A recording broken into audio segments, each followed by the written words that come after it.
రాహు అష్టమానం ఉంటే రోగాలు వస్తాయి అంటారు. ఇది నిజమే అంటారా? నిజమే. అంటే రాహు అష్టమానం ఉన్నంత మాత్రం జీవితాంతం వాళ్ళు రోగిష్టి వాళ్ళు కావాలనేటువంటి అర్థం కాదు ఇక్కడ. రాహు అంతర్దశలు వచ్చినప్పుడు లేదా రాహు ఎవరి ఫలితాలను ఇస్తాడో వాళ్ళ దశాంతర్దశలు వచ్చినప్పుడు, అంటే రాహు ఎవరి నక్షత్రంలో ఉంటే ఎవరి క్షేత్రంలో ఉంటే వారి దశ వచ్చినప్పుడు ఆ నక్షత్రాధిపతి కానీ లేదా ఆ రాస్యాధిపతి కానీ ఏ స్థానం అయింది అది లగ్నానికి అనుకుని ఆ భాగంలో శరీరంలోని ఆ భాగంలో కొంత జబ్బు చేసేటువంటి అవకాశం ఉంది. అలాగే విషప్రాయమైన జబ్బులు కూడా చేస్తాయని చెప్పేసి అంటారు. అంటే అంత సీరియస్ గా ఉంటుందంటారు రాహు ఉండడం వల్ల? ఇక్కడ రాహు ఏమిటి, మనం ఒక సర్పాకారంగా మనం తీసుకుంటాం. అంటే రాహు సర్పం తలలాగా ఉంటుంది, మనిషిలాగా శరీరం అంతా ఉంటుంది అని మనం చెప్పుకుంటాం. అయితే రాహు ఏమిటి ఇక్కడ విషప్రాయం. సర్పంలో ఏముంటుంది, విషమే కదా.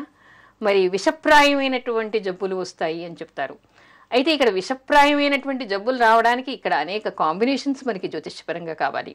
దానికి ముఖ్యంగా ఏమిటంటే ఎప్పుడైతే రాహు, కుజుడు, శని ఈ ముగ్గురి కాంబినేషన్స్ జాతకంలో ఉంటాయో ఆ ప్రదేశంలో తప్పనిసరిగా విషప్రాయమైనటువంటి జబ్బులు వచ్చేటువంటి అవకాశం ఉంది. ఒకవేళ రాహువు, శని మాత్రమే ఉన్నారనుకోండి, ఇన్ఫెక్షన్స్ వచ్చేటువంటి అవకాశం కూడా ఉంది. కేవలం రాహు మాత్రమే ఉంటే టెంపరీగా ఆ సూక్ష్మ దశలు వచ్చినప్పుడు, ఆ దశలు వచ్చినప్పుడు కొంత ఇన్ఫెక్షన్స్ రావచ్చు, జ్వరంతో కానీ, దగ్గు కానీ, మరేదైనా చిన్న చిన్నవి కూడా వచ్చేటువంటి అవకాశం ఉంది. అంటే తీవ్రత అనేటువంటిది అది ఏ గ్రహాల కాంబినేషన్ ఉంది, అది ఏ దశాంతర్దశలు నడుస్తోంది, దానికి గోచారంతో ఏమైనా సంబంధం ఉందా, ఇలాంటివన్నీ కూడా మనం లెక్క వేసుకోకుండా భయపడిపోయి రాహు మహర్దశ వచ్చింది, నాకు అష్టమానం ఉన్నాడు, నాకు విషప్రాయమైనటువంటి జబ్బులు వస్తాయి అని భయపడాల్సినటువంటి అవసరం మాత్రం లేదు. ఓకే అమ్మ, అలాగే రాహు సప్తమానం ఉంటే పెళ్లికి ఏమన్నా ఇబ్బంది కలుగుతుందంటారా? అమ్మ, రాహు పాపగ్రహం అని కదా మనం చెప్పుకుంటాం. అవును. అయితే ఇక్కడ ఏం చెప్పుకున్నాం మనం, రాహు ఛాయాగ్రహం అని కూడా మనం చెప్పుకున్నాం. అయితే రాహు సప్తమానం ఉన్న అనేక మంది ఉన్నారు. అయితే కేవలం ఒక్క రాహు ఉంటేనే కాదు, రాహు ఉన్నా, శని ఉన్నా, కుజుడు ఉన్నా, పాపగ్రహాలు ఏవి సప్తమంలో ఉన్నా కూడా సప్తమ స్థానానికి కొంత దోషమే. కాకపోతే రాహు ఉంటే ఇక్కడ ఏమిటి, శుభగ్రహం సంబంధించినటువంటి నక్షత్రంలో కానీ శుభగ్రహ దృష్టి కానీ పడి ఉంటే ఎవరు భయపడాల్సినటువంటి అవసరం కూడా అంతగా లేదు. ఓకే, ఒకవేళ శుభ నక్షత్రం అది కాకుండా ఉంటే అప్పుడు అలాంటి వాళ్ళకి కొంచెం భయం ఉంటూనే ఉంటుందేమో కదమ్మా?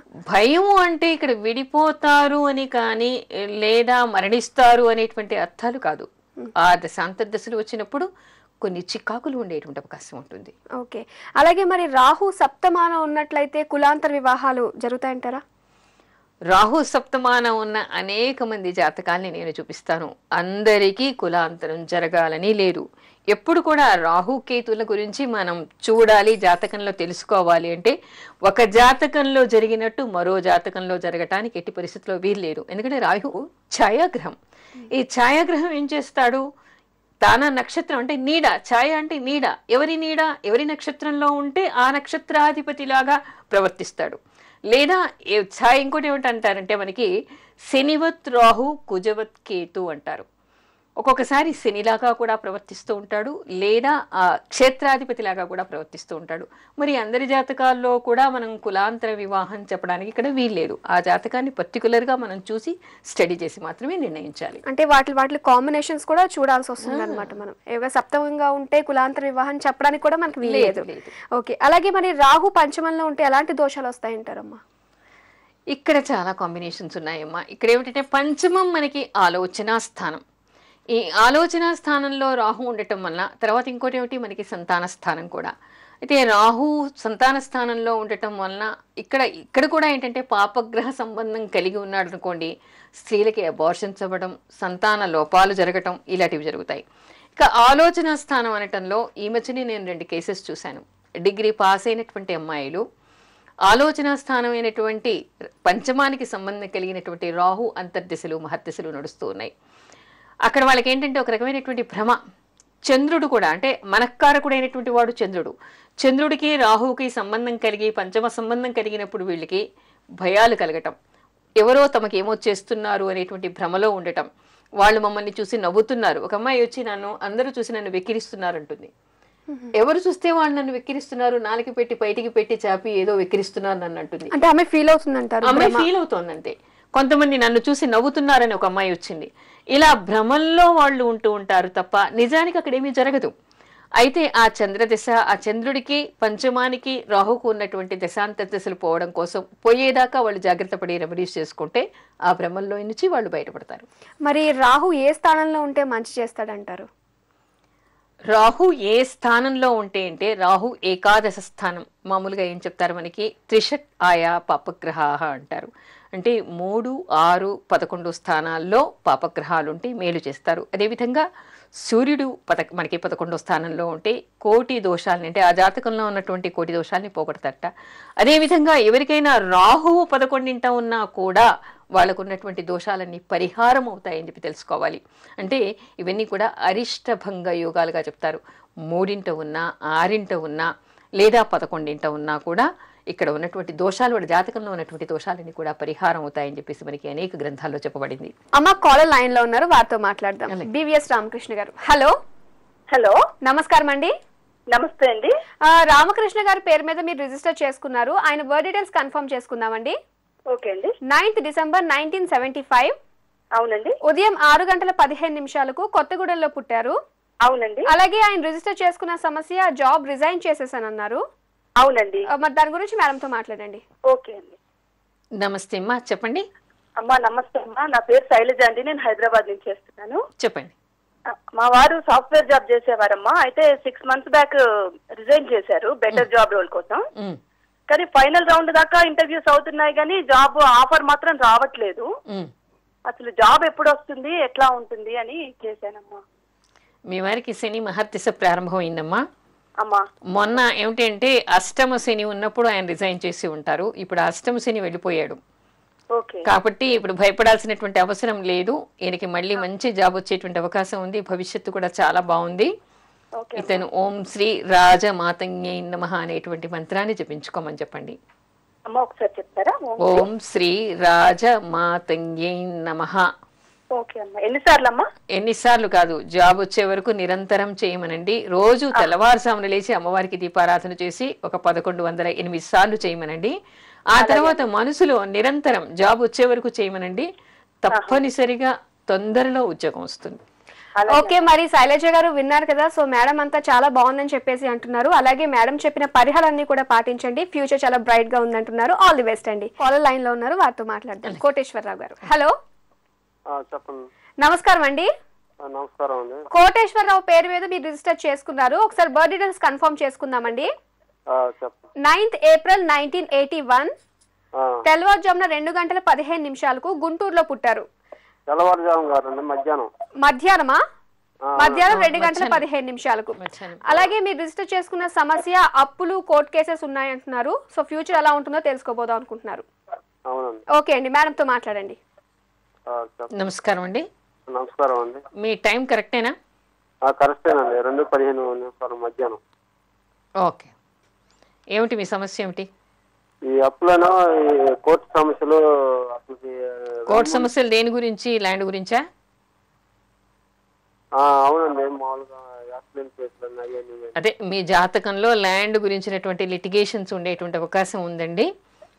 అందుకని కొంచెం జాగ్రత్తగా ఉండాలి. ల్యాండ్స్ మీద మీరు బిజినెస్ లాంటివి ఏమీ చేయకండి. మీకు పెద్దల వాటి వల్ల వచ్చినవైతే వాటి గురించి శ్రీరామ జయరామ జయ జయరామ అనేటువంటి మంత్రాన్ని చదువుకుంటూ భూమి పూజ చేసి సుబ్రహ్మణ్య స్వామికి పూజ చేయండి, కుజ జపం చేయించండి.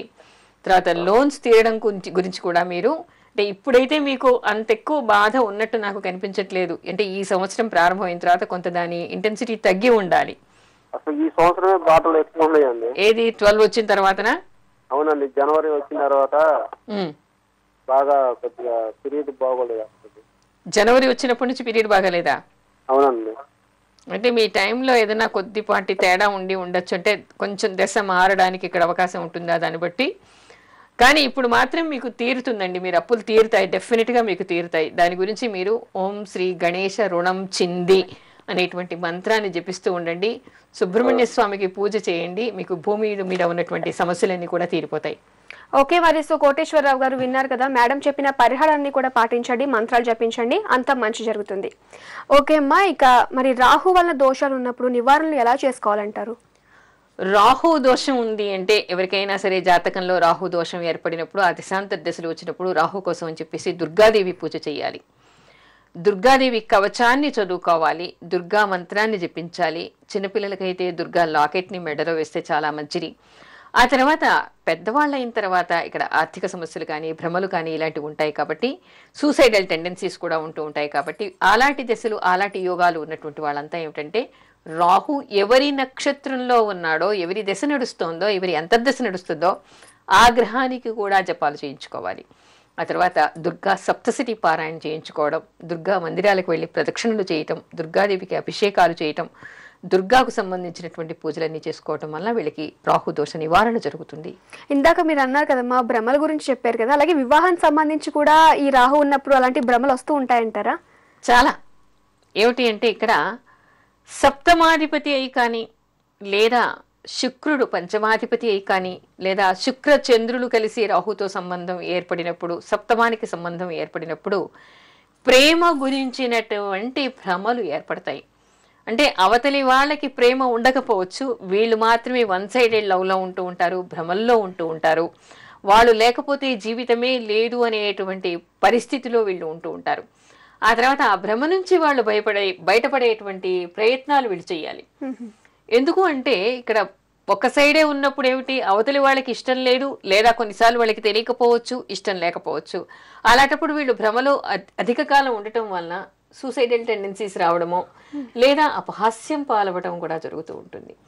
అందుకని అసలు వాళ్ళ జాతకంలో లవ్ మ్యారేజ్ అయ్యేటువంటి యోగం ఉందా లేదా, నాకు దశ ఏం నడుస్తోంది, నేను భ్రమలో ఉన్నానా అనేటువంటి విషయాన్ని వాళ్ళు తెలుసుకోవాలి. తెలుసుకొని ముందడుగు వేయాలి. తర్వాత ఇంకోటి ఏమిటంటే కొంతమంది ఈ రోజుల్లో మనం చూస్తూ ఉన్నాం, ఎదుటి వాళ్ళ మీద వీళ్ళకి మాత్రమే ప్రేమ ఉంటుంది, వాళ్ళకి ఉండదు. వీళ్ళు చెప్పినట్టు వాళ్ళు వినాలని చెప్పేసి దాడి చేయటం, యాసిడ్లు పోయటం ఇలాంటివి కూడా మనం చూస్తూ ఉన్నాం. ఇలాంటి కండిషన్స్ ఏమిటి అంటే వీళ్ళకి ప్రేమ ఇక్కడ రాహుకి, శుక్రుడికి, చంద్రుడికి, ఆ తర్వాత వాటితో పాటు శని కుజల సంబంధం కూడా ఏర్పడినప్పుడు ఈ సాడిస్టిక్ మెంటాలిటీ వీళ్ళలో ఏర్పడుతుంది. ఏర్పడినప్పుడు ఏమిటంటే ఎలాంటి అఘాయిత్యాలైనా కూడా వాళ్ళు చేయటానికి వాళ్ళు ప్రయత్నాలు చేస్తూ ఉంటారు.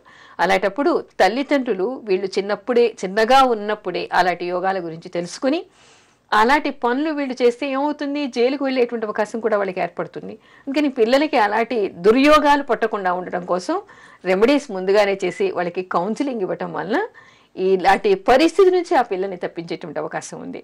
ఇంకా ఫైనల్గా ఏంటంటే ఒక చిన్న మంత్రం కూడా చెప్తారమ్మా రాహుకు సంబంధించి, ఇంకా దాంతో మనం స్టాప్ చేసేద్దాం ఈరోజు ప్రోగ్రామ్ని. అలాగే రాహు దోషాలు ఉన్నప్పుడు, లేదా రాహు మహర్దశ నడుస్తున్నప్పుడు, లేదా రాహు అంతర్దశ నడుస్తున్నప్పుడు ప్రతి ఒక్కరు కూడా ఓం హ్రీం దుమ్ దుర్గే దుర్గే రక్షణి స్వాహ అనేటువంటి మంత్రాన్ని జపించుకోవాలి.